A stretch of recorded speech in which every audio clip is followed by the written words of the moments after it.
Are you replacing windows in your home? Here at AK Windows, with over 30 years experience manufacturing and installation, we can provide you with premium and affordable UPVC, aluminium windows and doors, roof lanterns, composite and bifolding doors. We offer a free quotation on all work with our selected range of windows in grey, white and much more. We can also repair window and door locks with glass repairs too. We also supply to the trade. Call today for a free quote on 01902 421 500. AK Windows. Are you looking for a new challenge? A chance to be your own boss? Becoming a driving instructor is a lot easier than you think. Bespoke training is provided and franchise opportunities with guaranteed results. Or are you looking to get a full driving license? Well, look no further. For a complete package from translated theory classes to driving ability, securing your freedom to the future. Contact us today by calling Ashes Driving School on 07402 362 717. Wolverhampton and surrounding areas, follow us on Facebook and Instagram. Learn by taking the right turn. Mubi Bass Electronics, specialist in car audio and home entertainment. Suppliers of leading brands, Samsung, Sony, and Panasonic. We supply and fit all car audio systems, top brands, Kenwood, Bose, and we're an authorized supplier of Vibe product. Visit our store online at mubibass.co.uk and order today for next day delivery. Mubi Bass Electronics are proud sponsors of Wolverhampton Wanderers FC. Call us today for a free quote on 01902 754 546 and quote Ramadan 20 for 10% off. Follow us on Instagram and Facebook at Mubi Bass Electronics, specialist in car audio and home entertainment. Little Dessert Shop, UK's leading dessert franchise, continues to deliver happiness in Wolverhampton. Order from Just Eat, Uber Eats and Deliveroo. Visit us at littledessertshop.co.uk and contact your nearest branch. From all at Little Dessert Shop, we wish you a blessed Ramadan and a happy Eid. Ready for a new career? Ready to be an engineer? Get ready, get set, get training. Become a qualified domestic gas or electrical engineer with the... Oh, it looked quite convincing. Have we... has nothing gone on? Yeah. Okay, so... Come on, fella. How long have you been doing this? I don't know. I don't know what I'm doing. Okay. Let me start again. Assalamu alaikum to everybody. This is Radio Ramadan Wolves. You got myself and my co-host... Tariq Ali. Tariq? Assalamu alaikum. How you doing, mate? Yeah, I think I've pressed the wrong button. I'm glad the boss came in. He's just slapped us back into gear again. He's only been doing this for 3 years now, is it? Yeah, I'm pretty poor. Tariq, basically what it was, the agenda's changed today. It has, You and I. Do you want to say a bit more? Not a great few days, mate, for the local community. There obviously was a serious accident over the weekend. The occupants were both known to us, and the parents known, but we will touch on that a bit later, yeah. Yeah, very, very, very sad. Also, we're going to talk a little bit about Premier Division. We're going to talk about the cricket over the weekend. And more importantly, I've got a friend of mine called Bahadur Big Hussain, who's going to ring in at 6 o'clock and talk about mental health, and I'm hoping that you can give us some insight into mental health in the South Asian community and how we kind of look at that. But before I start, I need to send out a massive happy birthday to my son Zakaria Abbas, who's 19 today. Wish him all the luck and happy birthday. Yeah, wish him all the luck, and hopefully Allah subhanahu wa ta'ala gives him more. And he's a good Muslim, practices his deen, focuses on that, and good human being. Yes, that's what we want, isn't it, Tariq, from our kids? That's what we want, mate. Good human beings. It's a must, isn't it? It is a must, isn't it? If you're a good human being, you're always going to be going in the right direction, aren't you? Definitely. Tariq, let's talk about the not the Premier Division, but we've had some Premier games on the weekend, but the two games that dominated the weekend was the City and Liverpool game. As you can see, I'm gloating. And you had Chelsea and Crystal Palace. Did you get a chance to view any? I didn't, like you said, we was playing Saturday, first game of the season, and getting the cobwebs off. Believe me, it was tiring. Mate, I'll tell you something. I played for the seconds at Ford Houses, and we played against Lichfield. And it was hard work because it's his first game of the season. I think, Tariq, you know what it is? It's not just the cricket. They made me vice captain for my sins here. It's all the running around, isn't it, Tariq? I mean, you're captain. You know what it's like, isn't it? It is, but I think with fasting as well, and Yeah. it just come around so quick again, hasn't it? And It has. we haven't had much of a pre-season, to be fair. I've just been training for an hour now with some of the lads, just trying to get match fit. Who you got on the weekend, mate? We are away to West Bromwich Dartmouth, beat Swindon on the weekend. So Well, West Brom didn't have a very good result, did they? They got hammered, the thirds. they did, yeah. Yeah, They did, so So hopefully you can repeat that again. Well, Yeah. it's a new game, mate. It is a new game. Well, yeah, just coming back. I mean, Liverpool, great win, 3-2 against City. Now they're in the final. Yeah. And in the other semi-final, I kind of... Chelsea 2-0 Palace, wasn't it? Yeah. Palace, a bit unlucky. They were in the game for a lot of the time. That was, I just felt that a bit unfortunate. But, this is the thing, isn't it? With the big clubs like Chelsea's and the Liverpools and the City, they always have big players, don't they? That on the day, they shine. Well, it's like any sport, really. If you've got match winners in there, even if they don't produce every week, they're match winners for a reason. And when they do stand up, they're going to be a match winner on every side. If you get 3-4 match winners in a side, you're usually good to win more than you're going to lose. Absolutely. So the finals between Liverpool and Chelsea, it's going to be a good final. Come on, Chelsea. Yeah, I had a feeling you'd say that. I mean, Liverpool have beaten Chelsea in what's it called again? The League Cup final or whatever. So the FA Cup, I think the quadruple is on for Liverpool. Mm-hmm. At the moment, yes. It is. I think they'll beat Chelsea in the final. I think the league's going to be. I'm a bit conscientious. I can't see City. I can't see him dropping any points, mate. That's the problem. I still fancy City, to be fair. But I'm not saying Liverpool's a bad side. No, they're a very good side, but just feel City's just got a bit more depth and they'll finish stronger than Liverpool.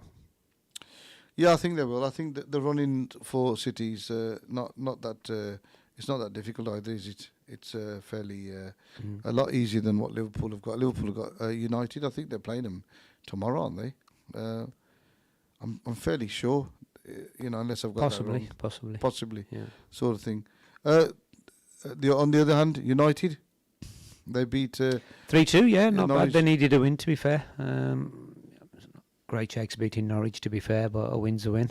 Yeah, but I mean, if you're playing against Norwich and you're Man United and you're letting in 2 goals, it's not looking good, is it? Yeah, I mean, Ronaldo hat-trick.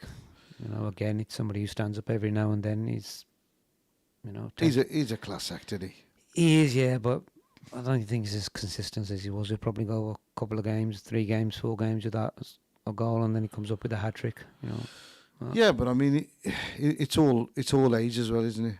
I mean, it's going to be a tough one for Ronaldo against Liverpool. I mean, do you think they'll start him? Well, he has to, doesn't he? He has to. He has to on this last performance. Definitely. I mean, Liverpool, you've got to set your stall out early. You get into the game, and Liverpool generally are strong and they finish strong as well. But you've got to set that stall out. There's no point being 2-0 down in the first 20 minutes and the game's gone, innit? Yeah, you're right, Tariq. I mean, you've been watching football a long time, like myself. Yeah, I mean, what do you think of these? What do you think of the football now? Do you think it's far greater than what it's ever been? It's okay in bits, I think. I mean, generally, we grew up watching football. It was a different kettle of fish. I mean, now they're athletes, aren't they? They eat, drink, sleep, football. The training regime, everything's laid out for them, isn't it? So they're the peak athletes, aren't they? So you'd expect the standard to be better. I definitely think footballers are fitter. I mean, you see some of these playing 2-3 games a week, and then chucking the training and whatnot. Well, there's something interesting. Do you remember the old, the great late Emily News? Oh, yes. Do you remember ex-Liverpool captain? He was also Wolves captain as well. Wolves captain, yeah. Yeah, I mean, they interviewed him and they asked him, when the Premier Division was like sort of really taken off, and how do you think your Liverpool side had got on with this? He said that I don't think any of these teams would get the ball off us for 70 minutes, but then we'd be shattered in the last 20 minutes. Yeah. Do you know what I mean? Yeah, I mean, fitness is definitely improved. I mean, the pace of the game generally. I mean, Premiership, I haven't watched much of the Championship, but Premier, the pace is definitely a lot quicker. Individual skill, still feel probably skill levels years gone by were better. I'm not saying that they're bad skill levels now, but you'll have 2 or 3 decent playmakers, and the rest in just chip in as a team down there and do their little part. Yeah, and I think you're right, Tariq, because I have not seen a footballer, in this country since Paul Gascoigne, had that bit of skill. And even at this level, he could play, couldn't he? He could go past players and just make them look like they're just standing there. Do you know what I mean? I mean, there were some decent midfielders, wasn't there? I mean, over the years, there's probably been 9 or 10. I'm not going to read them all off now, but you look around now, you think, yes, there's a lot of foreign players, but home English players, I don't know, you just don't see nobody who's just going to come in and get the game scruff of the neck, do you? No, there's a lot of strategies in there behind the games now. I mean, I suppose, when we were growing up, when we were playing football, it was always 4-4-2, wasn't it? Yeah. Now they've got like 4-3-4 and 3-5-2 and all sorts. Oh yeah, it's just tactical now, and what the best time to score is, and what's the best time to push forward, how long you need to hold the ball for, play defensive for as long as you can, and then hit them on. Yeah, it's all tactical. The managers get the big bucks. Yeah, and I think what happened was, just a few weeks ago when Chelsea played Real Madrid in the European Cup, and I think it was a quarter final, wasn't it? And in the first leg, I mean, the Chelsea manager, his name's gone out of my head. What's his name? It's just gone. But he played, a different system. Might have been 3-5-2, right? And they got murdered. Yeah, but didn't they get shed loads of goals in the second leg? Well, that's what happened. Yeah. So what happened was in the second leg, he played a 4-4-2. So they got back into the game, and they were winning 3-1. Just going into, I think they might have gone into extra time or going into extra time, and unless somebody can correct me out there, right? And then Benzema popped up and buried another goal. And just an interesting fact, the first game, Benzema scored a hat-trick, and just 10 minutes before he went on the pitch, he just opened his fast. Mashallah. Mashallah. Do you know what I mean? And, look at us guys on the weekend. We're all fasting, weren't we? It is, mate, long days, and to be honest with you, it was the warmest day of the year, wasn't it? It wasn't. It was tough. Yeah. I mean, I think we was before Darcy second. We won the toss, and in Division 2, you got no umpires, have you? So we decided to field, and I tell you, I was struggling. I mean. We were on a green track, to be fair. It was very green, so we'd won the toss and we was always going to bowl first. And Swindon bowled them out for 149, knocked it off, 4 down. Where did you play away? Home. Okay. Who's the groundsman? Mark Stanley, new groundsman. He's been there a couple of years. So track's looking good? It's early doors, isn't it, mate? To be fair, early doors, anything 160, 170 is a good score, to be fair. Next couple of weeks, tracks start getting a bit harder, a bit drier, outfield's a bit faster. And, then you start hitting your 220s, 240s, 260s. How was it, 149 all out, Swindon? 149. How many overs? 44. So they missed out there, haven't they? Didn't play 6 overs? No, it's win-lose. So, yeah. So it's win-lose. Okay, so, but even if they'd got those extra 6 overs in... Yeah. I mean, honestly, we had a decent start and then had a good couple of partnerships in the middle, but once we broke, then it was quite steady. We just, I wouldn't say ran through them, but... Umpires? Do you have any umpires? Now, that's something, I did want to touch on. It's sort of quite swiftly moving on to cricket, and umpires, like... There's the Premier Division and Division 1, you do get umpire. And Premier Division, they get umpires every game, don't they? Right? And Division 1, I mean, I played there last year, before that second. Unfortunately, we didn't have a strong enough team and we got relegated. But we had we had umpires almost every game. Well, at least we had one umpire every game. But Division 2, we've got no umpires, so we've got to be fair. But it's difficult, isn't it? Problem is obviously with my staff's cap on. We have had umpires to man all 3 divisions, top 3 divisions. But unfortunately, like anything else, people are getting older, retiring from the game. But we just don't have that commitment for people that are playing that want to go back into umpiring. So what I mean by that is somebody who stopped playing now. Why is that then, Tariq? Why is that happening? It's obviously you've got to go on a course, so it's a bit of I won't say a hard job to get on it. But is it a funded course, or do you have to fund it yourself? The league do fund some umpires. Yeah. Obviously, it's 6 weeks. I think it's 6 days, and then there's an assessment at the end, and then you can start umpiring. But I don't know. We just don't get the commitment. To be fair. And we've lost a lot of players. So we had a group of players similar to our age, but probably 10 years older than us. All of them guys went into umpiring, so we had a good base of umpires. But as they're retiring, we're just not getting the backfill for the umpires coming through. And, we're very lucky we're managing Premier and Division 1 at the moment. Division 2 games will have some umpires, but very few. What about training somebody at the club to become an umpire? Yeah, you can have club umpires. So as long as they're DBS checked, they've done the course, they've registered with the Umpires Association, and then they have to register with the league. If they're registered with the league, then they tick the other boxes, then they can officiate for their club, yeah. So it's still a lot of hoops and hurdles that they've got to go through, mate. Yeah. Well, it's league cricket, isn't it, in the top 3 divisions, so it's structured cricket. So you'd have to go through that process, unfortunately, to get on the panel.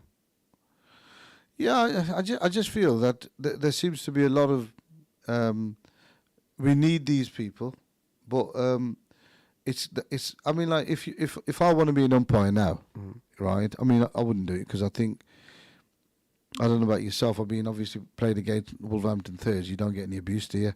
Because your side's really well sort of managed, but I've seen umpires get abused by teams and.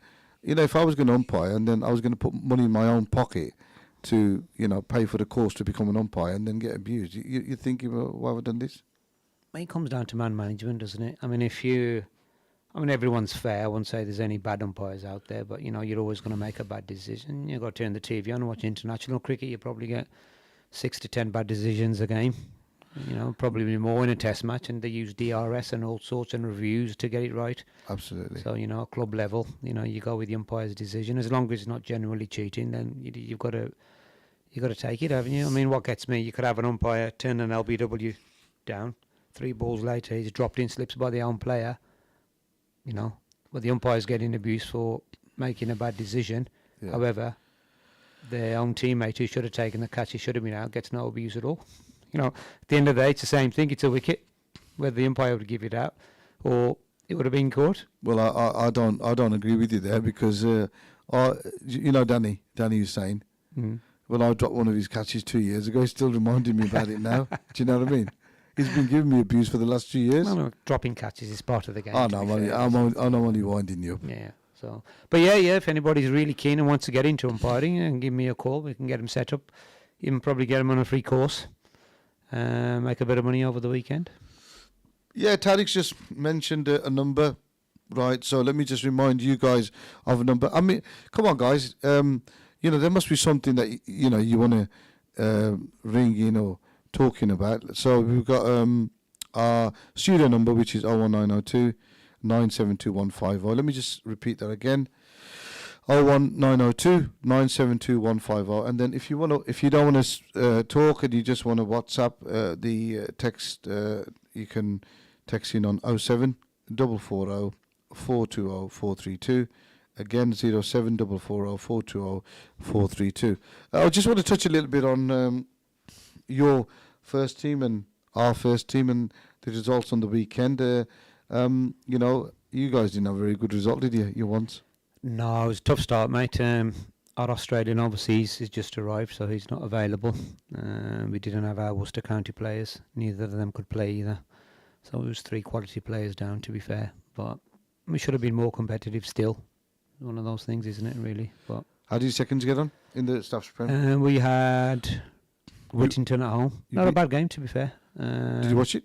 Yes, because we was at home as well on the pitch next door. So 144 Whittington were bowled out for, and we knocked it off for 4 wickets, I think, 3 or 4 wickets. So it wasn't bad, not a bad start at all. But like I said, generally early season, I think 160, 170. It's normally first couple of weeks. It's a decent total. You can defend it. So your first lost, seconds won, thirds won, fourths and fifths. Fourth absolutely got smashed. Unfortunately, they were away at Swindon against Swindon 2s. We had Swindon 1s. Swindon 2 smashed 425. Of 50 overs. 50 overs. To be fair with you, we played against Swindon 2s about a couple of years ago. I think we were going to play them. Are we playing? Are they in Division 2? No, they're not. Oh, their first team is in our division, yeah. Yeah. Not their seconds. Oh yeah, so played against their ones. So they're pretty strong as well. It looks like you got some kind of a WhatsApp coming through there. Okay. Yeah, somebody's just chasing me for something. It's like a switchboard at times, my phone. Yeah, I was going to say, it's always beeping here in the studio. Yeah, and your fifths? Fifths lost as well. They lost, yeah. We had a good start. First, Hamid Pelsul. I was shocked actually. I thought Pelsul would give him a bit of a fight. 112 all out, and we knocked it off in 14 overs. Have you heard of our pro, Innocent Kaya? Yes. Oh, he's the old Whittington man. Yeah, and old. Well, when I mean old, he played last for Whittington. Yeah, He's a class player apparently. He's quality. I mean, he's smashed. He smashed 49 of about 20 odd balls, right? I think, when he gets up, I think he thinks he's Viv Richards because he's very destructive. But then Niall Cooper was destructive as well. I mean, I think they were 14 overs, mate. They were on. Niall Cooper. He's a young lad. Grew up through some of the ranks, EC City stuff and ECB stuff that I've done with him when he was a lot younger, to be fair. He's must be 22, 24? No, I think he'd be happy for you saying that. He's 25, 26. 25, 26. Yeah. Okay. Class act, though. Class act. Is he still keeping? No, he doesn't. He bowls some. I don't know what he bowls. He bowls spin. I don't think he knows what he's bowling, but he'll get you these. He'll get you wickets. When you need him. But we destroyed them. 14. 112. And they knocked it off in 14 overs. Seconds won. We beat Lichfield. Thirds and fourths won. So. Good start. Yeah. Well, I'll tell you what. The thirds was brilliant. If we run out of time, I do want to talk about it. Thirds, we were chasing. I think they're playing Aldridge seconds. Decent side, chasing like 215, and we were up against it. Like 100 odd for 5 or 6, and a young lad called Bilal, 16-year-old. He's come in and got 65. Nice. And won the game. So, a big one out to you, Bilal. Well done. Keep going, son. Keep working hard.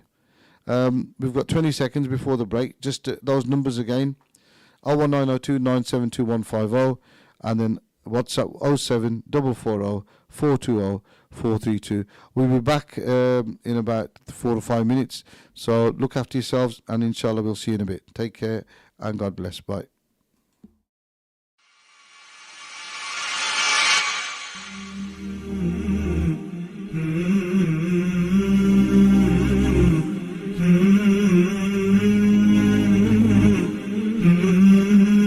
Are you replacing windows in your home? Here at AK Windows, with over 30 years experience manufacturing and installation, we can provide you with premium and affordable UPVC, aluminium windows and doors, roof lanterns, composite and bifolding doors. We offer a free quotation on all work with our selected range of windows in grey, white and much more. We can also repair window and door locks with glass repairs too. We also supply to the trade. Call today for a free quote on 01902 421 500. AK Windows.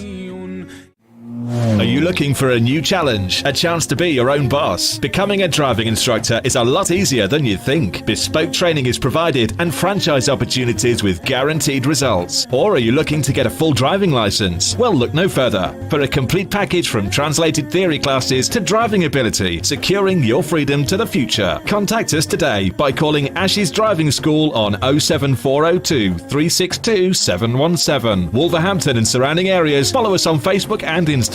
Learn by taking the right turn. Mubi Base Electronics, specialist in car audio and home entertainment. Suppliers of leading brands, Samsung, Sony, and Panasonic. We supply and fit all car audio systems, top brands, Kenwood, Bose, and we're an authorized supplier of Vibe product. Visit our store online at mubibase.co.uk and order today for next day delivery. Mubi Base Electronics are proud sponsors of Wolverhampton Wanderers FC. Call us today for a free quote on 01902 754 546 and quote Ramadan 20 for 10% off. Follow us on Instagram and Facebook at Mubi Base Electronics, specialist in car audio and home entertainment. Little Dessert Shop, UK's leading dessert franchise, continues to deliver happiness in Wolverhampton. Order from Just Eat, Uber Eats and Deliveroo. Visit us at littledessertshop.co.uk and contact your nearest branch. From all at Little Dessert Shop, we wish you a blessed Ramadan and a happy Eid. Ready for a new career? Ready to be an engineer? Get ready, get set, get training. Become a qualified domestic gas or electrical engineer with the potential to earn up to 45k by enrolling onto one of our bespoke, accredited, industry-recognised training courses at our purpose-built training centre in Wolverhampton. For more information, visit our website gettraining.com or contact us on 01902 583 941. It's mega deal time right now at Salsa Grill. Any size pizza, a buy one, get one free, with free medium fries. Any curries with 4 roti, just $6.99. Any single burger meal, just $3.50. Masala fish with fries or a naan, only $4.50. It's all here and much more at Salsa Grill, 27 Broad Street, Wolverhampton. Order on Wolverhampton 312 314 or online through Just Eat, Uber Eats or by searching Salsa Grill Wolverhampton. Mina Bazaar, one of the UK's biggest collections of Asian bridal wear and fashion. Established for over 25 years, we're now showcasing and taking orders for our brand new catalogue. We have Mina Bazaar's men's bridal wear. We'll be stocking the very best in groom sherwani, fashion kurta and waistcoats. Book an appointment today and get 15% off during Ramadan at Mina Bazaar, 184 Ladypool Road, Birmingham, B12 8JS by calling us on 07970 265 956. Spice up your iftar with traditional spices and flavours from Indus. We go to great lengths to source only the best in Far Eastern flavours, with a wide range of spices, pulses, lentils and essentials for your kitchen cupboards. From our hot chili powder to our range of beans and pulses. Find our range in leading local supermarkets and retailers. Indus, the world's finest foods. Your tyres are essential for safe driving. They're the only link between your vehicle and the road. At Premier Tyres, we proudly stock leading tyre brands such as Goodyear, Michelin, Pirelli and more. We're also your go-to garage for MOTs, servicing, exhausts and all your mechanical needs. With the most affordable prices in town, unmatched quality, knowledgeable and fully qualified mechanics, we will look after your car no matter the make or model. Premier Tyres, Crown Street, WV1 1PX. Call 01902 455 684 or visit premiertyreservices.com. Every Ramadan, many around the world remain hopeful of your zakat and sadaqah, to see them through their toughest days. That's why your charity not only improves lives, but saves lives.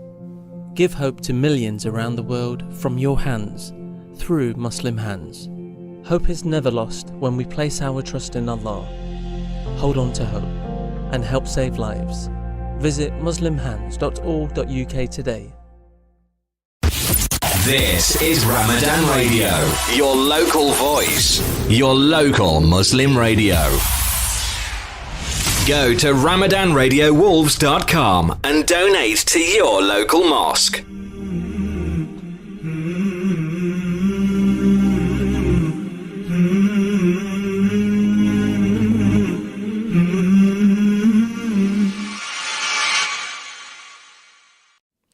Assalamu alaikum. Welcome back to Drive Time with Zahid and Tariq. Hopefully you enjoyed the first half an hour. Tariq and myself just talking about our wonderful life as cricketers. Tariq, can I just quickly say happy birthday to my son, Zachariah Abbas. He's 19 today. He was 19 a few minutes ago, mate. He was. I just want to send him a message. He's a good lad, he is, right? Guess what? I think we've got a call coming in. Hello? Hello? Hello. Yeah, hello? Hi, is that the radio station? Yeah, this is Radio Ramadan. How are you? Hi, I'm fine. How are you? You okay? Yeah, I'm fine, thank you. I can you help? Is there something you want to talk about? Yeah, I'm just obviously talking about the tragic accident that happened on, I think was it Saturday night? I can't remember where I am now with the days, because of the bank holiday. Was it Saturday night? Just kind of talking about that and what happened and how we need to educate our youngsters in obviously driving safely, just basically about the accident and how speeding has turned two families' worlds upside down. Yeah, sister, I really appreciate that call because me and Tariq, we were going to touch on that, and it's quite emotional for me as well because the guy who's fighting for his life at the QE is one of my best mates' sons. My mate's name is Nazim and his son's name Safyan, and he's fighting for his life at this current moment of time. Unfortunately, there was a young man, in Birmingham, from Birmingham, he was in the car, he was the passenger, and you probably all, I don't know if you're aware, but he passed away. Were you aware of that? Sorry, say that again. Were you aware that one of the people in the car passed away? Yeah, well? the boxer, the young lad. Yeah. There was a young lad. He was he was a future world champion. He signed up as pro and. I know, because my son is very keen box. He's contracted the days. I don't know if that's true, but obviously, aside of that, it's just the fact that it's very tragic that there was that accident. There's one in Washford Heath that was due to apparently speed as well. It's just, I think social media has got a very big part to play in all of this. TikTok basically. I know they don't encourage this kind of behaviour, but I've seen that many TikTok videos of youngsters driving and videoing themselves. Surely, if you're doing that and you've got your phone recording you driving, how can you be paying have full concentration on the road and what's ahead of you and what the dangers are? Sister, first of all, thank you for calling in. I do a lot of youth engagement work, and you made some very valid points there. As parents, especially people with young children are having driving lessons now and going to be future drivers in the next couple of years, it must be a worry. There is sensible people out there, but we need more people to be sensible. It's not about any community, it's not about any age group, it's people... It's very tragic. Statistics obviously highlight that the biggest killer for young males is car accidents. Yeah, I think we were talking about this earlier. It's 121 deaths this year with car accidents for anybody under 25. I know the government play a big part in advertising campaigns and stuff. I think more needs to do about the speeding aspect of it. Definitely. It's a lot to do with drink driving, but most of these teenagers, especially it hurts because it's closer to home, because obviously we know this young lad, he's from Wolverhampton, and it's very, very, very, very tragic that this has happened to someone that you know, and the fact that another family has lost a promising young athlete who was going to become a pro boxer. That parents set aside, they've lost a child, and absolutely. No parent wants to bury their child. No. Sister, do you have anything else? Do you want? No, that's fine. No, thank you all. Yeah, thank you very much, and thank you for calling in. Really appreciate the call. Thank you. Tariq, that was an excellent call. I mean, I'm hoping that we was going to talk about it anyway. I think it's a good time to probably carry on that conversation, but Yeah, I think Very sad, very sad. I mean, any death's sad, but when you're so young and you got your whole life ahead of you, it must be devastating for the family. You know. it is. It must be devastating. And what I was going to say was, I mean, I've just lost me train of thought for a little while because I went to see Nazem in Birmingham yesterday. He was at the QE, and the guy was he was so he was so controlled and reserved. I mean, I don't know what I would have been doing if I was in that situation. I don't want to be in that situation, Tariq. But Yeah, I mean, he he's a good friend of mine. I mean, just to put things into perspective, how good a friend he is. I mean, when my daughter got married in Pakistan, he specially came down right to the wedding, and took part, and he was there. So we go back a long way. So I mean, I do know I've played cricket against him over the years for various clubs, and just sad. But just touching on a few points the sister made, well, people don't realise cars are faster now. Tariq, can I give you some stats if you don't mind? Yeah, go for it. So the sister actually touched on a very important stat, and she said that the biggest killer of young people between the age of 16 and 24 is speeding. Yeah. It's a car accident, right? And just last year, 121 young adults were killed in a car crash. And listen to the other fact. This is really interesting. 1,737 were seriously injured. So that doesn't surprise me. Doesn't surprise me at all. It's so scary, isn't it? scary, very, very scary. And especially if you're a young driver just learning to drive. I mean, my advice would be, look, guys, cars are more affordable now. You can get faster cars cheaper. You can rent cars, you can lease cars, whatever you do. You got access to basically death machines if you don't use them correctly. Absolutely. Cars are wonderful. They're a good convenience to have. But if you use them wrong, you're trying to impress friends, you got somebody in the car, you think you want to speed or whatever. You want to go on speed, book yourself in a car track somewhere where it's all safety, get all the right stuff on and go and get a thrill there.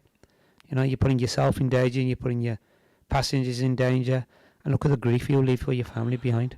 Yeah, and in all fairness, the system touched on drink driving. Just to clarify things, that the sister was not referring to these two boys. I'm fully aware that the driver, he was actually working. He was an Uber delivery driver. Now, I don't really want to talk about what happened, and this. All I want to do is we, Tariq and myself, we want to highlight the importance that speeding is not acceptable. There's reason why you have speed limits, isn't there, Tariq, on the road? I mean, the other thing I want to add to that is there's a bit of speculation out there what happened, whether they was driving fast or somebody hit him or they hit the curb or whatever it was. Look, that's not for us to decide. Let the police do their work. Yeah. I've also heard there's a circulation of a video going around that's seen somebody off on the cameras or somebody seen something. I'm not sure if that's true or not. If it is, let's get that to the police. Let's get it resolved. Let's not start circulating on WhatsApp because it's unfair on them. It's unfair on the family.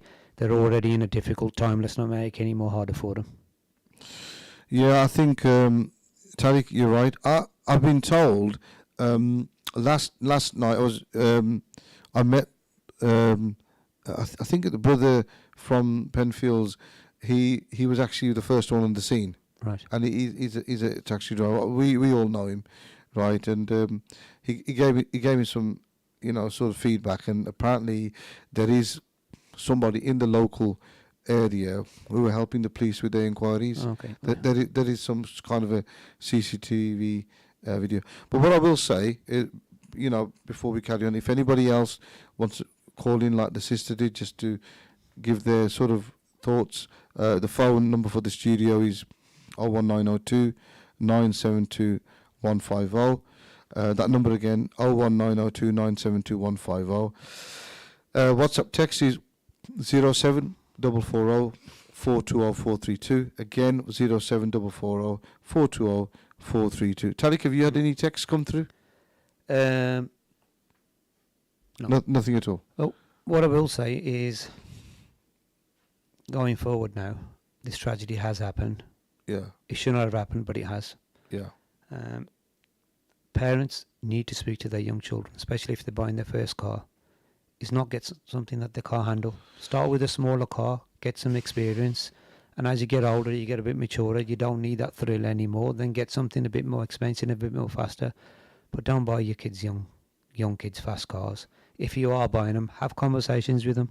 It's not a taboo subject. You just need to speak to them and be open and honest. Share your feelings with them. You're right, Tariq.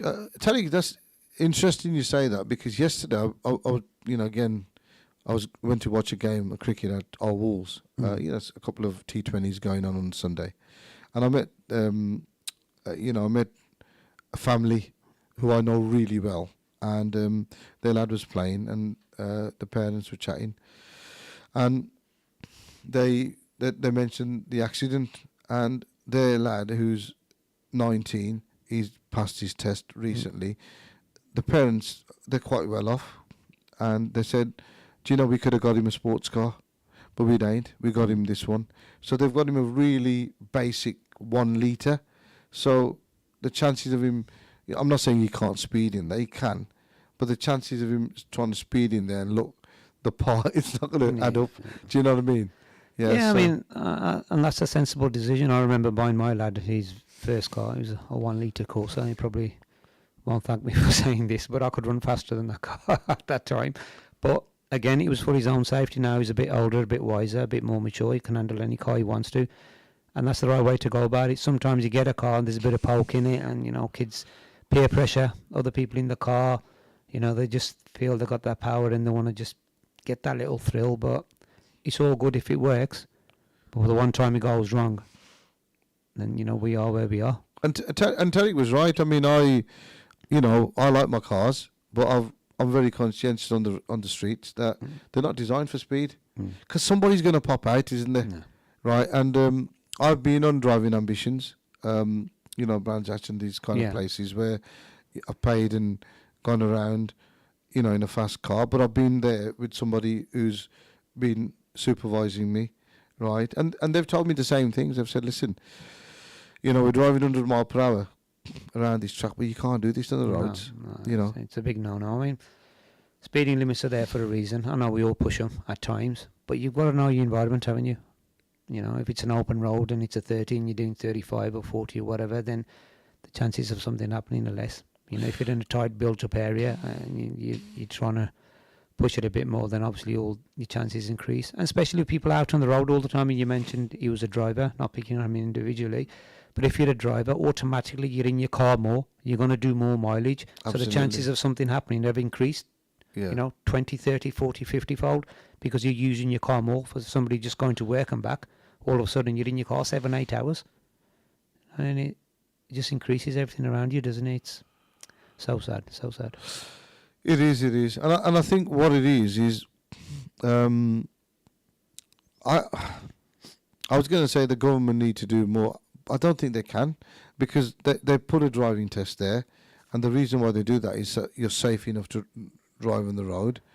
I don't think it's the aspect of the safety, and I think the government have been pushing the insurance. I mean, you can't get insurance if you're under 25 for less than an arm or a leg these days anyway, and the whole idea was to disencourage people to get more expensive cars.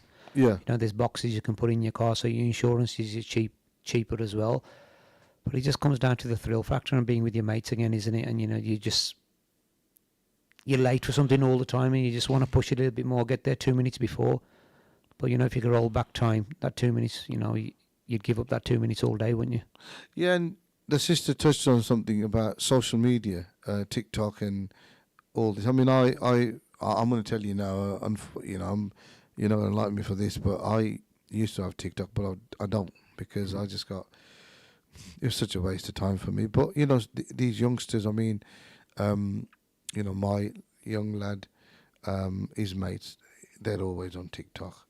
There's another one called Snapchat or something like that. I don't even know what that is. I have no social media other than WhatsApp, mate. I just don't feel why people have the time to do it personally. Well, I've got WhatsApp, and, that's purely for communication. Yeah, with mates and friends. Mainly around cricket and things like that, and what we're going to do. So I don't know. I mean, what are your thoughts? I mean, what was it? Is the sister correct? I mean, You know, can the government do more? You know, these young lads showing each other they got fast cars and they're speeding and putting it on TikTok. Can that not be controlled? I guess if they're doing something illegal and it's on TikTok, that is still a criminal offence. You know, whether the government can do more or not. The problem is the more the government do, for all the sensible drivers you've got, you know, you've got hundreds of thousands of sensible drivers and mature drivers, then you're bringing them and making it harder for them as well. You know, it's not about educating everybody, it's educating the few that need to be educated. You know, and that comes down to the individual people around them. And if you're with your mates and he's driving fast, don't be shy. Come on, mate, just slow it down a little bit there. You know, because I'm in the car with you. You know, don't encourage him, disencouraging him. If something is wrong, it's potential death hazard, then you need to be encouraged with your peers, don't you? Your parents, people around you, they need to be saying the right things. Yeah, I agree with you. I mean, I remember when I was a young lad jumping in cars with mates, and if they put the foot down, I'd tell them off. I'd say, come on, you know, I don't want to get hurt, so slow down. And then sometimes I'd be in a position where I'd say, look, just drop me off. Yeah. You know, where, you know, if you're going to carry on like that, then you need to drop me off. It's too dangerous. You know what I mean? Yeah. You know, it's not scared. You're just being safe, aren't you? You know. Well, I mean, you just notice things, don't you? I mean, I notice young kids in cars are not wearing seatbelts. You know, they're on the phone, and you think, you know, why? Because the end result isn't going to be good. It ain't going to be good. It's not going to be good. You know, why would you want to increase your chances of not being good and do everything that's going to increase your chances of things finishing well for you?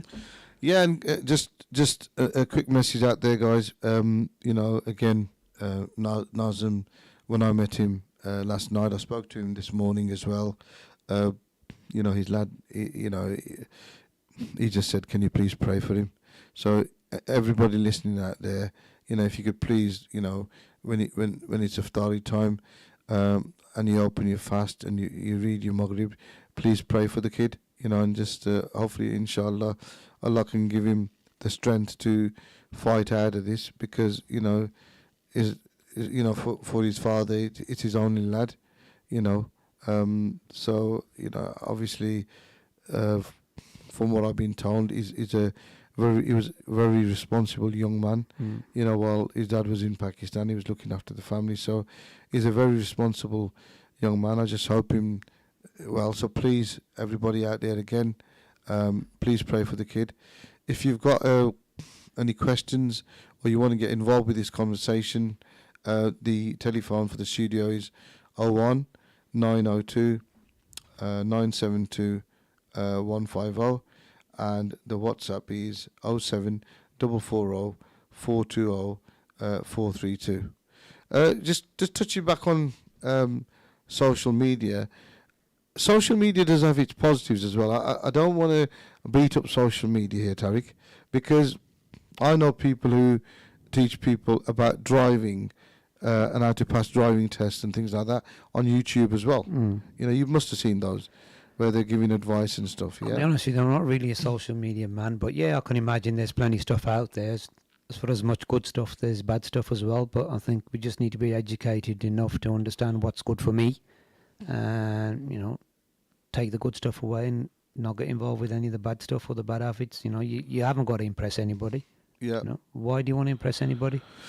No, you don't need to impress anybody. And look, you know, something that I'm going to touch on now for the last sort of 10 minutes of this part of the show is the impact now that this is going to have on the families, Tariq.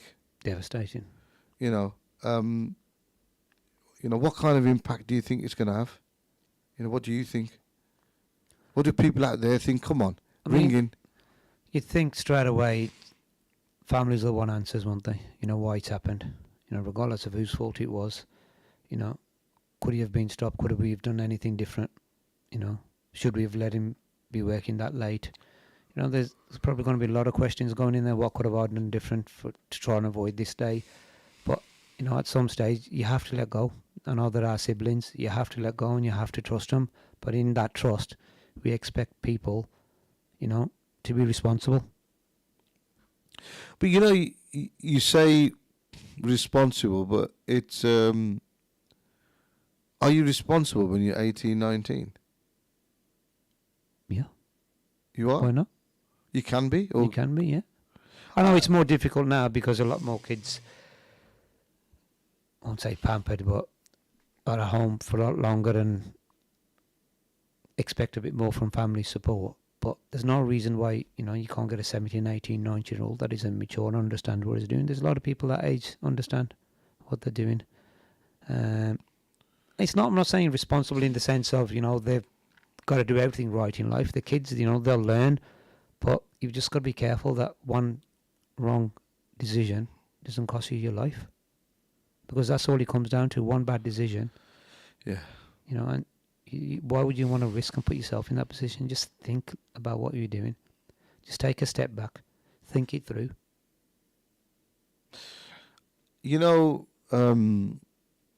I went on a course about, and I was talking about impact on the families, and I went on this driving awareness course. Speeding course. It wasn't a speeding course. I just went there. No, you don't just go there. Did you get done for speeding? I got done for speeding. Okay, let's just put that out there. So you got done for speeding. You went on a speeding course. Yeah, I did. Okay. Yeah. It was about, I think, what was it? And I went there, and the guy who was talking actually said something really relevant. He said, when there's an accident, you guys don't see anything. No. And this guy was a police officer, ex-police officer, traffic police, and he said, 2 people have had a crash, and he gave us an example. And he said, let's see who gets involved now. He goes, if they survive, they've got to get to hospital. Mm. There's going to be ambulance involved. Yeah? Mm. The police are going to come. Mm. And if somebody gets killed, there's other stuff that's going on. Well, there's a legal implication as well, because whose fault it was if he was dangerous driving. Yeah. Legal implication, Mm. right, where solicitors get involved. Mm. Insurance companies, because of the cost of the insurance. Now, you think about it, I'm not even wheeling off everything. Oh, yeah, someone's got to come and take that car away. Someone's got to clean up the damage. Someone's got to put the lights or the wall that was broken or whatever is back in place, Absolutely. Now, cars are going to get replaced. Mm. But guess what doesn't get replaced? Life. Life doesn't get replaced, does it? No. Now, this is a massive message out there to you youngsters. If you are listening, please, you can replace everything, right, in your life, but you can't replace your life. Mm. Now, we've touched on what impact it has on the community with the police and the ambulances and all this and that and so. What about the families? Mm. Now, there's a young man who's dead now. He's 18 or 19. He'd signed a pro contract. Forget that. What about the mum and dad who brought that kid up for 18, 19? What kind of, what do you think they're going through, Tariq? Well, it's not just mum, dad, family, close relatives, brothers, sisters, if they have any. It's devastating. You just don't want to think about it, do you? Really? You can imagine it'll be devastating for them. To hear that news. Absolutely. The poor person who's had to go around to knock that door to give that kind of news as well. Mm. It's such an impact, isn't it, on society, right? But just coming back, I appreciate the sister calling in and starting that conversation off. Is there anything else you'd like to say about that? Look, I know we have a bit of a laugh and joke, and we're here for a few weeks, and you asked me to come in every Monday to give you a sport. But seriously, guys, if there's any message you take away for today, especially if you're a young driver, think about your surroundings, think about what you're doing, be responsible for yourself, and biggest of all, think about your family and friends around you, how they would feel if, God forbid, something happened to you. Well, I don't know what's happened here. Somebody's kind of, somebody's sent me a video on the young lad, the boxer, right? Just, not the video of the crash, but like about him as a boxer and stuff. And they're sort of, showing him, him being promoted by probably his promoters and stuff like that. So obviously people are really feeling the, impact of this death. And one thing I'd like to say to parents out there is when you have your children in the car, whether it's mom or dad, it doesn't matter what age they are, whether they're toddlers, whether they're teenagers, even when they're starting to become adults, do not drive fast while they're in the car, because what you're doing really is you're telling them that it's okay. So when they get older and they do it, it's only because they're following a habit of what their mum and dad used to do. Because I'm not just going to have a go at the men here and say, we're fast drivers. I've seen some women drivers taking the corners with 2 wheels off the ground. So it is probably more men who. Yeah, let's get it clear. We're not talking about bad drivers. Yeah. We're talking about reckless driving. Yeah. Bad driving's out there. We're well known for it. But that apart, we're talking about reckless driving. Let's not be reckless. Because as soon as you become reckless, you're putting yourself in danger. You're putting others around you in danger. Absolutely. Tariq, I think we've got about 4 or 5 minutes before we touch on our guest today, Bahadur Biggs Hussain, who's going to talk about mental health. I just want to go away from this because I think it's dampened the mood a little bit. We're both feeling it because we know Naz really well. Yeah, I just wanted to go back to what we were talking on. I think somebody's trying to call here. Hello. Hello, Assalamu alaikum. Walaikum salam. It's Bahadur.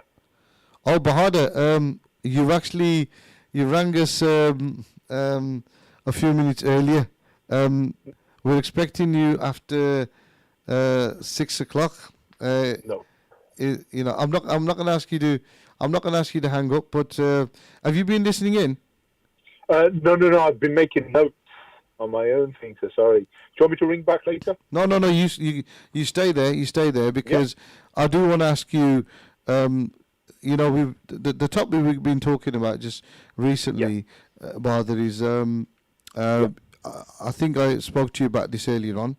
There was two young men, late teenagers. Yeah, the tragedy. Yeah. Tragedy. That was involved in a car crash, and one young lad, prospective. He was a professional. He'd signed a professional contract. He's prospective world champion. Apparently, the next Amir Khan. Right. We've lost him. He got killed, and the other lad is in the queue at the moment, and he's fighting for his life. You're from Birmingham. You're from the area of Alum Rock, that kind of area. Yes. What are your experiences of not your personal experience, but experience of speeding and things like that? Well, I think it's becoming more and more of a problem. And the reason I say that is, in our generation, when we were growing up, there wasn't as much money around. But I think that now, certainly a lot of younger men who may live at home, may not necessarily own their own home, but go out to work and as a consequence have spare income, are spending a lot of money on vehicles. And they're spending money on vehicles that are very powerful. Certainly they drive them in ways, and you will see them, and they tend to be predominantly younger men, around about 18 to about 30 within that age group. Yeah. And they vie with one another for status. Now, there is a certain exhilaration that comes with speed and living dangerously. And when you're at that age, hormonally, your testosterone levels are really coming on stream. They're your formative years in terms of your hormones, which begin to peak at around about 40. But that 18 to 30 age group, if you think about it, Zahid, we are naturally now living within a society, but, 50,000 years ago, as humans, your average life expectancy was probably about mid-20s to 30. So you had to do a lot of the stuff that you had to do to reproduce the species, to go out and kill a woolly mammoth, to feed your family early. So humans, particularly males, have this testosterone that comes on. I think the other thing is the community in which we live. We are trained to compete with one another. Yeah. And, that is something that's borne out then in the road. So now you have access to this. And I think one of the things, if anybody takes away an important thing or to listen, is that you may think you're a capable driver. You may indeed be a capable driver. You may have a nice car. But the reality is you are on a road with the public who have not asked to be part of the racetrack. If Absolutely. you go onto a racetrack... Bahadur? Yeah, We've got 30 seconds before we go to the break. Stay on the line. Yep. Let me just, Yeah. we'll carry this conversation on. For everybody Sure. out there, we're going to be talking about mental health in about 5 or 6 minutes' time. The numbers are 01902 972 150 or WhatsApp 0744 0420 432. So what we'll do is we'll see you after the breaks, and Bahadur can talk a little bit more about what we were discussing. So inshallah, we'll see you soon. God bless. Yes, thank you. Sorry, I can't hear you. I can hear you now. Are you replacing windows in your home? Here at AK Windows, with over 30 years experience manufacturing and installation, we can provide you with premium and affordable UPVC, aluminium windows and doors, roof lanterns, composite and bifolding doors. We offer a free quotation on all work with our selected range of windows in grey, white and much more. We can also repair window and door locks with glass repairs too. We also supply to the trade. Call today for a free quote on 01902 421 500. AK Windows. Are you looking for a new challenge? A chance to be your own boss? Becoming a driving instructor is a lot easier than you think. Bespoke training is provided and franchise opportunities with guaranteed results. Or are you looking to get a full driving license? Well, look no further. For a complete package from translated theory classes to driving ability, securing your freedom to the future. Contact us today by calling Ash's Driving School on 07402 362 717. Wolverhampton and surrounding areas, follow us on Facebook and Instagram. Learn by taking the right turn. Mubi Base Electronics, specialist in car audio and home entertainment. Suppliers of leading brands, Samsung, Sony, and Panasonic. We supply and fit all car audio systems, top brands, Kenwood, Bose, and we're an authorized supplier of Vibe product. Visit our store online at mubibase.co.uk and order today for next day delivery. Mubi Base Electronics are proud sponsors of Wolverhampton Wanderers FC. Call us today for a free quote on 01902 754 546 and quote Ramadan 20 for 10% off. Follow us on Instagram and Facebook at Mubi Base Electronics, specialist in car audio and home entertainment. Little Dessert Shop, UK's leading dessert franchise, continues to deliver happiness in Wolverhampton. Order from Just Eat, Uber Eats and Deliveroo. Visit us at littledessertshop.co.uk and contact your nearest branch. From all at Little Dessert Shop, we wish you a blessed Ramadan and a happy Eid. Ready for a new career? Ready to be an engineer? Get ready, get set, get training. Become a qualified domestic gas or electrical engineer with the potential to earn up to 45k by enrolling onto one of our bespoke, accredited, industry recognised training courses at our purpose-built training centre in Wolverhampton. For more information, visit our website gettraining.com or contact us on 01902 583 941.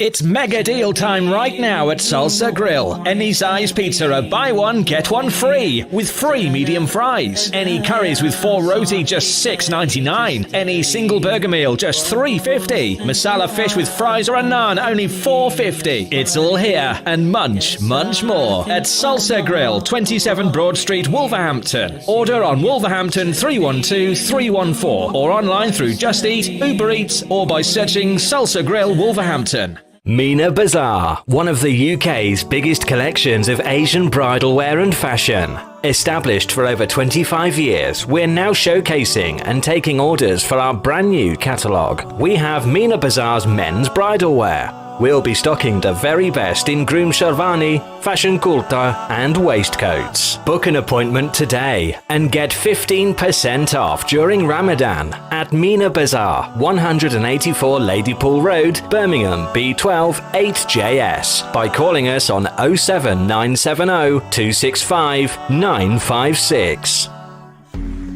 Spice up your iftar with traditional spices and flavours from Indus. We go to great lengths to source only the best in Far Eastern flavours, with a wide range of spices, pulses, lentils and essentials for your kitchen cupboards. From our hot chili powder to our range of beans and pulses. Find our range in leading local supermarkets and retailers. Indus, the world's finest foods.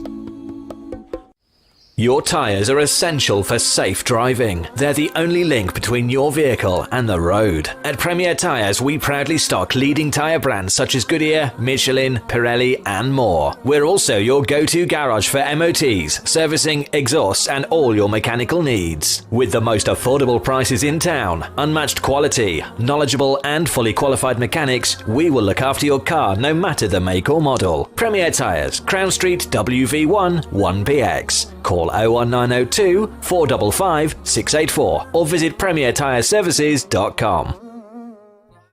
Every Ramadan, many around the world remain hopeful of your zakat and sadaqah, to see them through their toughest days. That's why your charity not only improves lives, but saves lives. Give hope to millions around the world from your hands, through Muslim hands. Hope is never lost when we place our trust in Allah. Hold on to hope and help save lives. Visit muslimhands.org.uk today. This is Ramadan Radio, your local voice, your local Muslim radio. Go to RamadanRadioWolves.com and donate to your local mosque.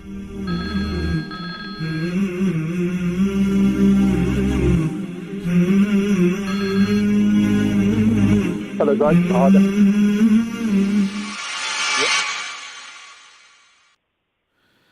Hello, Assalamu alaikum. We're back on again. Drive time with Zahid and Tariq, who's my co-host in the studio, and we've got Bahadur Bigzi Hussain on the line today, and the topic we're going to discuss is mental health. But you know what, Bahadur? Yes. Before we do that, I think it's only fair we finish off our conversation on what you were talking about earlier on. But more importantly, once you've done that, can you introduce yourself as well? Sure, yeah. As I was just saying, I think that, we're in a situation now where young men, particularly from the Asian community, feel the need to, compete with one another. And that competition is manifesting itself, with bad driving on the streets. And as I say, they have access to financial resources that certainly we may not have had when we were growing up. And so they have more powerful cars. And I think they forget that they realize sometimes that the car controls them when they are meant to control the car. Yeah. And ultimately, when you're on the road, as I was saying, you're not on a racetrack. On a racetrack, everybody is consenting to be there and to race and is aware of the danger. But when you're on a road, you're on a road with a lot of people who just want to get from A to B, and you have to respect that. So what I was going to say is, Bahadur, because we have a lot of these issues. There's a lot of these kind of accidents in Birmingham, isn't there? Right. Yes. Second largest city in the UK. You wouldn't expect anything less, but a lot of young lads just driving fast cars. Yeah. They are driving fast cars, and they're driving very powerful cars. And like I say, what they have to realize is that they have to control the vehicle and not let the vehicle control them. That's the important thing. But then the other part of it is, once you are behind that wheel, you feel the power. You see a lot of programs that talk to you about driving fast. You have that surge of testosterone that goes through you, the male hormone that is all about power and about control. Yeah. And you then sometimes overinflate your own abilities to unreasonable levels. Bahadur, Tariq, some very valid points, but do you think it's peer pressure as well? Well, absolutely. Like I say, my brother, people feel the need to compete with one another. And there's always this level of, and we see it at all levels, not just driving, but of trying to one up the person next to you. Yeah. And you end up then feeling that you've achieved something, when in reality, all you've done is placed yourself, if you got away with it, all you've done is placed yourself in danger to try and compete with somebody who's essentially either a stranger or, somebody in your car. You try to impress them. It's interesting that it's males trying to impress males. Yeah. Because I can't imagine that a lot of females would be impressed by that. No. I mean, you're from Birmingham, so obviously yes, the population around Birmingham is a lot higher than what we have around Wolverhampton. We're only a very small community, but we're often going through a phase now. We've got a lot of young teenagers, and we've got a lot of young people growing up together. Yes. I mean, if there's anything that you've learned for your experience for the years it's been happening around Birmingham and other areas that you're in contact with, I mean, is there anything that you can share with us? It's a difficult thing. I mean, I think that a lot of this is also cultural, because within our communities, we train I mean, it's one of the things that I will go on to talk about a little bit later from a mental health point of view. And I must confess, I am not a mental health professional. Everything that I'm going to discuss is from my own experience. Right. And if anybody feels touched by any of these issues, then I would recommend they speak to the GP in the first instance. But, I'm not a mental health professional. I'm just somebody who grew up in a society. And, as you get older, you get a bit slower. You can then look at events as they occur rather than just being a passenger in events. Yeah. But I would say that, look, at the end of the day, you have to realize that you have a responsibility as a man, or even as a woman, as a person. Sorry, you have a responsibility. But we're talking predominantly about young male drivers here. And that responsibility is to yourself and to the people around you. I think also the people within the car have a responsibility to try and keep you and themselves safe. Yeah, we touched on that a little bit earlier, saying the people around you've got to be as responsible as you. We're not talking about bad driving; we're talking about reckless driving. And yes, bad habits are bad habits. You can get away with, but being reckless is the next level, isn't it? Yeah, I mean, it is, and I think people need to realise you can't impress people with that. Yeah, I mean, just what I was going to say. I mean, do you find? I mean, this incident happened in Wolverhampton. It's touched a lot of people because, like I said, we're a very small community. And do you find with your experience around Birmingham that, look, something will happen like this, it touches people for a few days, a few weeks, a couple of months, and then people forget and they move on, and then we're just waiting for the next incident to happen? Well, I mean, it happens very frequently, more frequently than we think. And I think maybe to an extent we become numb to it as a consequence. And I know what you're saying, my brother, up in Wolverhampton, you're a smaller community. Maybe this is a relatively newer phenomenon. Yeah. But as a consequence of population and wealth in Birmingham, we've had this for quite a while now. And it does.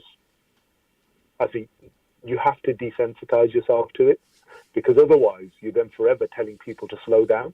And if you become desensitized, you risk disconnecting yourself from what's going on. I mean, I'm not one for controlling, especially young adults. I feel that they need their space, and they have to earn their own stripes, so to speak, and become responsible for themselves. I mean, that's not something you can teach a son other than advice. It's something that they have to develop, and it's a good habit to develop yourself. So No, you make a very good point. But I think also, if an individual places themselves, if I put myself in danger because of something that I am doing, then ultimately that is my responsibility. But if I place somebody else in danger by doing something that I am doing, then perhaps that's stepping out of the bounds of normal development. Because I'm now encroaching on somebody else's personal liberty, who may just be going around their business normally, but I am putting them at risk. I mean, sorry. I was saying, just moving the conversation along a bit. I know you're quite heavily involved with mental health, and just linking it up. And do you think if people are in a bad position, mentally, things going at home, do you think this has a lot of bearing on people's habits of things they do outside of the house, or bad driving that amounts to, I've just stormed out the house because my dad or mum hasn't agreed for me to do X, Y, and Z with my mates again, and they're just taking it out in the car and stuff. Do you think this sort of stuff's connected? Well, I mean, as I say, I'm not a mental health professional, but and I will speak from my experience. But invariably, we often make very bad decisions when we're angry. I mean, personally, from my personal experience, I can't remember the last time I reflected on a decision that I made when I was angry and thought, hey, that was a really good decision that I made there. You know, whenever we are angry, we snap at people, we do things that are irrational, we behave in a very irrational manner. And driving poorly is one of those ways, you're right, that it manifests itself. And you'll find that in human beings, our emotional drivers often override our logical drivers. No pun intended, Debbie. I'm just saying that, you know, what motivates us from an emotional level is much stronger than from a logical level. So if you are upset, if you are angry, that drives your behavior more than somebody saying to you, hey, calm down. That's, again, then another trigger for you to go up another level. And that's why we call it irrational behavior, because it's not rational, it's not logical. Big Z? Yes? You know, there's a reason why we call you Big Z. You're a big lad. Right. Look, Biggs, we need to move on, because I'm also aware why I've got you on the show. So just to finish off on that topic, please, everybody out there, Safian, son of Nazim, he's struggling at QE. Please pray for him. Specifically, more importantly, when you open your fast and you ask the Lord, hopefully, inshallah, Allah hears somebody's prayer out there. Bahadur, introduce yourself. Give us a little bit about yourself, and then we'll go into the topic. Sure. Well, my name is Bahadur Hussain. Thank you very much, brothers, for inviting me on the show. I really do appreciate it. I currently work for Pfizer, the pharmaceutical company. I'm what's called a clinical effectiveness consultant, which is a rather grandiose title, but in effect what it really means is that I handle the discussions around the science and, you know, the health economic, how valuable is a medicine to a particular community. And I support my colleagues in doing that. I'm a husband, and I've been very fortunate, through the grace of God, to be a father of 2 twin boys who are 10 years old. Are they bench pressing you now? Sorry, are they what? Are they bench pressing you yet? They probably will be. Won't be far off. They are getting bigger, mashallah. You know, but as a father yourself, I'm sure you realise that the time goes too quickly. So I studied chemistry. I did a bachelor's degree in chemistry, and then I did a master's in pharmaceutical sciences and drug design. And I really quickly realised I didn't want to stay in the laboratory. It just wasn't for me. I didn't like the environment, but I liked kind of being out and interacting with people. And, you know, one day I was walking, saw an old friend that I knew in the neighbourhood. He was standing in a smart suit and standing next to a BMW 3 Series, and I said to him, well, what is it that you do? And he said, oh, I work for a pharmaceutical company and I do X, Y, and Z. And I thought, hey, I could do that. You know, and, you know, one thing led to another, and alhamdulillah, I got a job, and I've been doing this for 23 years, and I think it was, 21 years ago that we met. Yeah, we did, it's... back when I had hair. Yeah, we both had hair, actually. You had a Elvis hairstyle, That's right, That's a little bit about me. And Big Z actually comes from when I was in the Royal Signals, the Territorial Army, because none of them could manage Bahadur. It was too much like a hard job for them. There were too many A's in a row in that. And because on my combat jacket, it used to say Hussein B. They used to call me Big B. Because I played rugby for the regiment. And then Big B just became Big Z, and that's where it comes from. And when I joined the pharmaceutical industry, I worked in a predominantly rural area in Staffordshire, where, you know, they're not used to seeing Asian people unless it was on the TV. And because they couldn't manage Bahadur, I said to my boss, look, can I put Big Z on my card? And I've had that on there for 23 years now. Yeah, and also you forgot to mention the biggest point. You're also from a Pathan heritage as well. I am, yes. So we have a martial tradition. Absolutely. So the topic we're going to talk about today is linked to mental health, isn't it? Yeah, it is correct. Yeah, I wanted to talk about some specific aspects of mental health. The first thing is imposter syndrome, and linked to imposter syndrome, or what we call the ugly sister of imposter syndrome, is something called perfectionism. And the reason that I want to talk about these two things is, you know, I see this a lot, and I suffer from imposter syndrome. I'll tell you my background. First of all, I'll tell you actually what imposter syndrome is, just in case anybody's wondering. So imposter syndrome is defined as the persistent inability to believe that one's success is deserved or has been legitimately achieved as a result of one's efforts or skills, despite evidence to the contrary. And what that basically means is that your success, the way you look at your success, you don't think you earned it. You think you're generally there because of luck or because other people helped you, or that you worked much harder than everybody else, and you have this fear that, you're not living up to expectations or people are going to find you out. And my first encounter with imposter syndrome, I've always had imposter syndrome because apparently people from ethnic minorities and also women as a gender suffer from imposter syndrome more than other societies. So, we are prone to it because, we come from a different background to what is considered the traditional English norm. And so we always feel we have to compete harder. Yeah. Do you feel that's to do because we're not as confident? And what I mean by that, confident of being fitting in your environment, confident of speaking and challenging people on various issues, or just generally confident of everything around you? I mean, that is part of it. And it's a really good point that you make because, at the end of the day, confidence comes from our belief in our own abilities. And if you don't believe in your own abilities, you are less likely to challenge somebody because you are then less confident as a consequence of it. But if you think about it, the environment that we come from, predominantly as Asians, we've suffered discrimination, which is the obvious thing anyway. And sometimes that makes you a little reluctant to engage. And sometimes the evil words that you hear can pervade your mind, and they sit in your mind and you're unaware of them, and they sit in the background. And that can sometimes lead you to feeling that. But imposter syndrome itself is not predominantly the preserve of the ethnic minorities. There are a lot of people who are, traditional, we would consider the, white working class or white middle class societies who suffer from imposter syndrome as well. But essentially, it's about not believing that you have earned where you are. There's a lot of famous people that have imposter syndrome. So people like Albert Einstein, so world leading physicist, he suffered from imposter syndrome.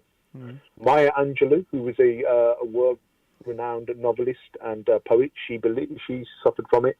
People like Howard Schultz, the guy who started Starbucks.